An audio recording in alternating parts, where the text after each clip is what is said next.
We are solving word problems, so here we go with another example. Melvin is taking a class in which the final grade is determined by taking 1/4 of the midterm score, 1/2 of the research paper score, and 1/4 of the final exam score. Melvin got 76 on the midterm and 92 on the research paper. What does he need to get on the final exam in order to have an overall average of 90?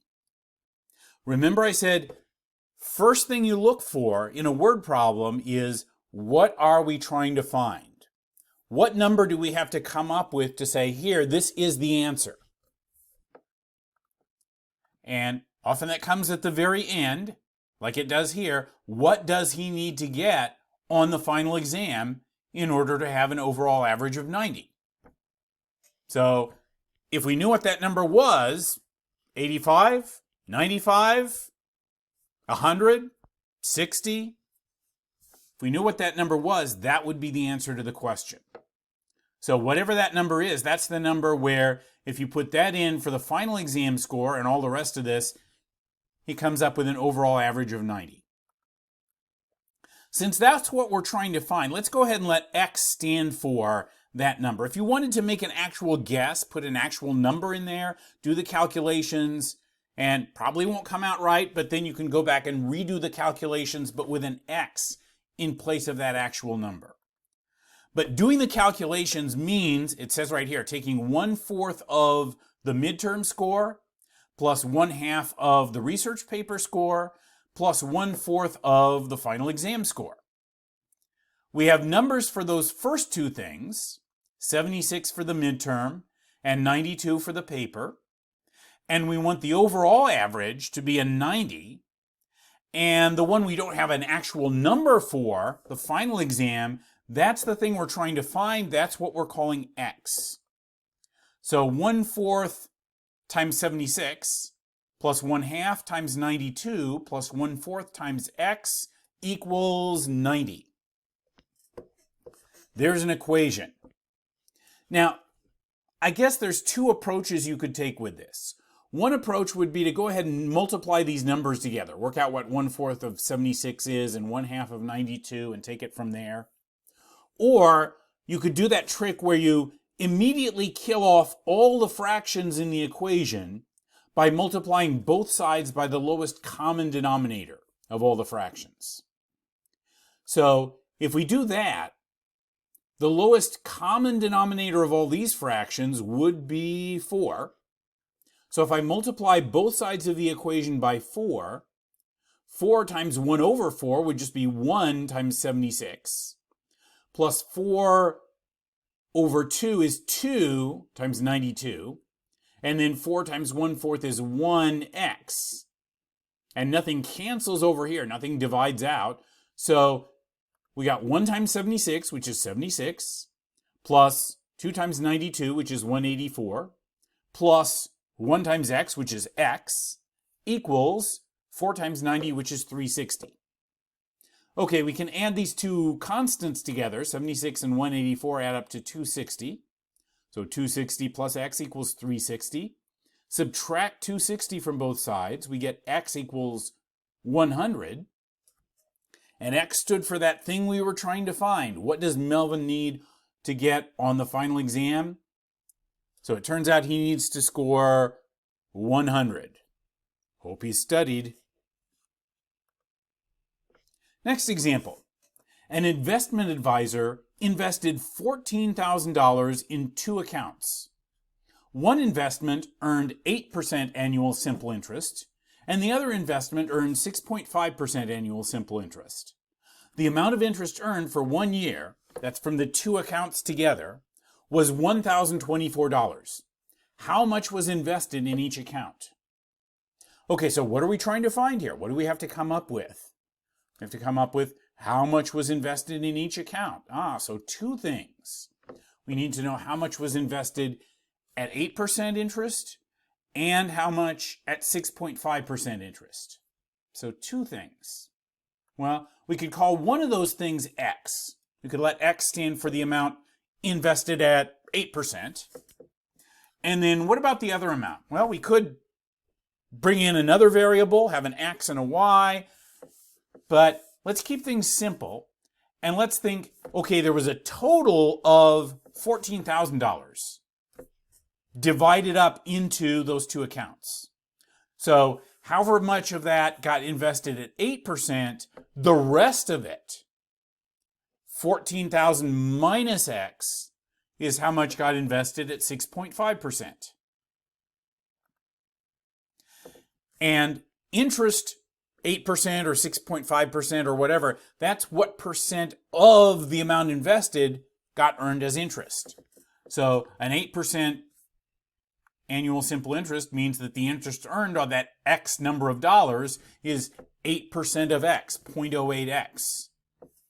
And what's the amount of interest earned for the other amount? 6.5% of 14,000 minus X. And then those two amounts of interest together should total 1,024. The interest from the first account plus the interest from the second account should equal the total interest earned. So that's 0.08X plus 0.065 times 14,000 minus X should equal 1,024. Okay, there's our equation. Let's work on solving it.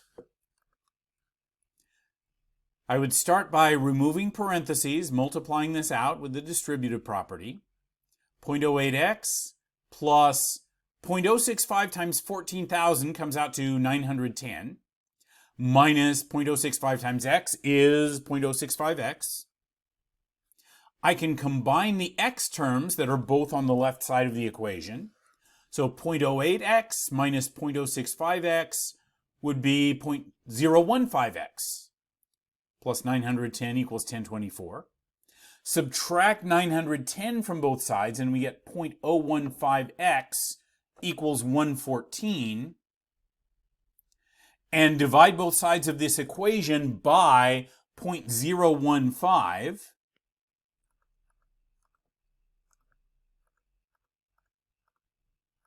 And we have $7,600. So that's X. Are we done? Well, not quite. We were supposed to find two things. The amount in both accounts. So don't call it quits until you've completely answered the question. If there's more than one thing they asked you for, make sure you give everything they asked for. So X, remember, stood for the amount invested at 8%. We know what that is now. What was the other thing we were trying to find? Well, that was the amount invested at 6.5%, and we had 14,000 minus X standing for that. So X was 7,600.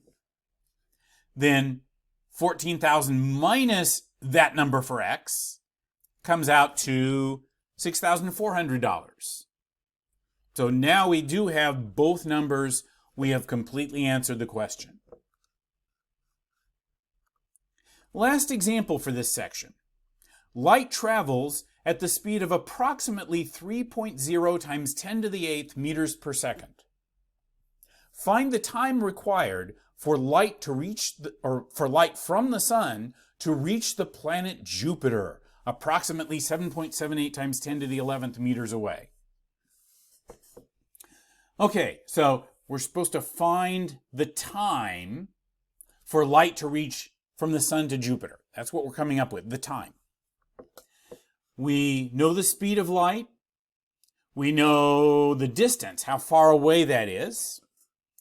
And this is a situation that comes up in a lot of word problems where you're working with distance and rate of speed and time. And the relationship there is distance equals rate times time. So if you knew the rate of speed and the amount of time, how fast you're going for how long, you can figure out how far you went by just multiplying those together. Now here, the two things we know are the rate and the distance. The time is what we're trying to find. Well, we could rearrange this equation to get that. Leave the time here, divide both sides by the rate, and time would be equal to distance divided by rate. Okay, so to find the thing we're trying to find, the time, we just take the distance, 7.78 times 10 to the 11th meters, divided by the rate of speed, 3.0 times 10 to the 8th meters per second. So I pull out my calculator, and one complication here is that these numbers are given in scientific notation. So I need to know how to put that into my calculator. Different calculators work different ways. On a lot of them, you'll find a button somewhere labeled something like EE. On this one, it's right here above the comma button. So to put in something like 7.78 times 10 to the 11th, I type in 7.78, then shift, and the button that says EE above it. It shows up as E for like the exponent on the 10, and then 11. Now I want that divided by 3.0 E8. And it gave me an answer of 2593.33333. So the answer is 2,593 what? If I just said, if you asked me how long something was going to take, and I told you, it's going to take 2,593, you'd say, 2,593 what? And in this case, the units are seconds. We're dealing with meters and meters per second, so the time would be in seconds. So that's how many seconds it is, but it might be a little more meaningful if it was a different unit, like minutes or hours or something like that. So how can we convert from seconds to minutes? We can divide by 60. There are 60 seconds in a minute. So if we take the number of seconds, divide by 60, comes out to about 43 minutes. 43.22222, so just a little over 43 minutes. And might as well leave it like that in minutes. So there's our answer. The time is 2,593.3 seconds, which is about 43.2 minutes. So that's how long it takes light from the sun to reach the planet Jupiter.